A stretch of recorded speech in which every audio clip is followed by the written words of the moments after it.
തുടങ്ങുന്ന പല്ലവിയിലെ ഒരു വാക്കുകൊണ്ട് തന്നെ ഒരു വലിയ ഭാവന അല്ലെങ്കിൽ ഒരു വികാരം ഒരു സാന്ദ്രമാക്കാൻ കഴിയുന്നതാണ്. അപ്പൊ ഞാൻ നോക്കൂ, സുമംഗലി നീ ഓർമ്മിക്കുമോ സ്വപ്നത്തിലെങ്കിലും ഒരു ഗാനം എന്ന് പറയും. ആദ്യത്തെ വാക്ക് വെച്ചകണ നോക്കൂ, സുമംഗലി എന്നാണ്. സുമംഗലി എന്ന് പറയുന്നത് കല്യാണം കഴിച്ചു പോയ ഒരു സ്ത്രീയാണ്. അപ്പൊ എന്റെ കാമുകി വേറൊരു പുരുഷനെ കല്യാണം കഴിച്ചു പോയപ്പോൾ ഉണ്ടായ ആ കാമുകിയുടെ ഓർമ്മയിൽ പറയുന്ന എന്തൊക്കെ വേണമെങ്കിൽ എഴുതി വെച്ച് തുടങ്ങാം. പക്ഷെ ആദ്യത്തിൽ തന്നെ പറയുന്ന സുമംഗലി നീ ഓർമ്മിക്കുമോ സ്വപ്നത്തിലെങ്കിലും ഈ ഗാനം എന്ന് പറയുന്ന ഞാനാണ്.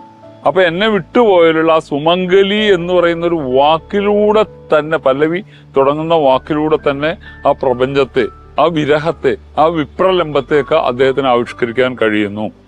പിന്നെ രാഗത്തില് ഇവിടെ കാറ്റിന് സുഗന്ധം എന്ന് പറയുന്നൊരു പാട്ടുണ്ട്. ഇവിടെ കാറ്റിന് സുഗന്ധം, ഇതിലേ പോയത് വസന്തം. എങ്ങനെ വേണമെങ്കിലും ഒരു അന്ധയായ സ്ത്രീ പാടുന്നതാണ്. അപ്പൊ ഇവിടെ വസന്തം വന്നു എന്ന് പറയണമെങ്കിൽ, പൂവിടർന്നത് കാണണമെങ്കിൽ കണ്ണ് കാഴ്ച വേണം.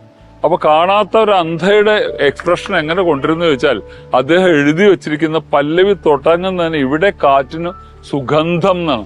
സുഗന്ധം എന്ന് പറയുന്നത് കണ്ണുകൊണ്ടല്ല കാണുന്നത്, അത് മൂക്കുകൊണ്ട് വാസനിക്കുകയാണ്.